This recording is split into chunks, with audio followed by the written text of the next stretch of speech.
বাবা না চাইলে নিয়ে গেলে খেতে পাবো। ঘরে কে কে আছে? ঘরে সবাই আছে, আমার জন্য। দেখো বন্ধুরা, কেউ নেই। মা, আমি অনেকক্ষণ ধরে দেখছি রাস্তায় রাস্তায় ঘুরে ঘুরে দোকানে দোকানে গিয়ে দুটো খাবারের জন্য ঘুরছে। বৈষ্ণব ধর্মের দীক্ষিত উনি, কোথাও তো খেতেও পারবে না নিয়ম অনুযায়ী। পায়ে দেখো সেরা জুতো পরে আছে, আমি দেখছিলাম। শাড়িও ছিঁড়ে গেছে মায়ের, তবুও পেটের দায় এমন দায় চলেছে পথে যেতে, থাকতে পারলাম না। তা আমি তোমাকে নাতি হিসাবে একটা জিনিস দিলাম, তুমি এটা প্লাস্টিকে নিয়ে নাও। প্লাস্টিকে হাতে নিও না, আমি অত বড়।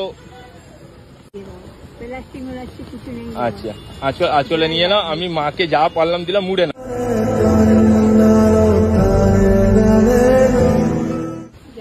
মানে আশীর্বাদ করে দিল।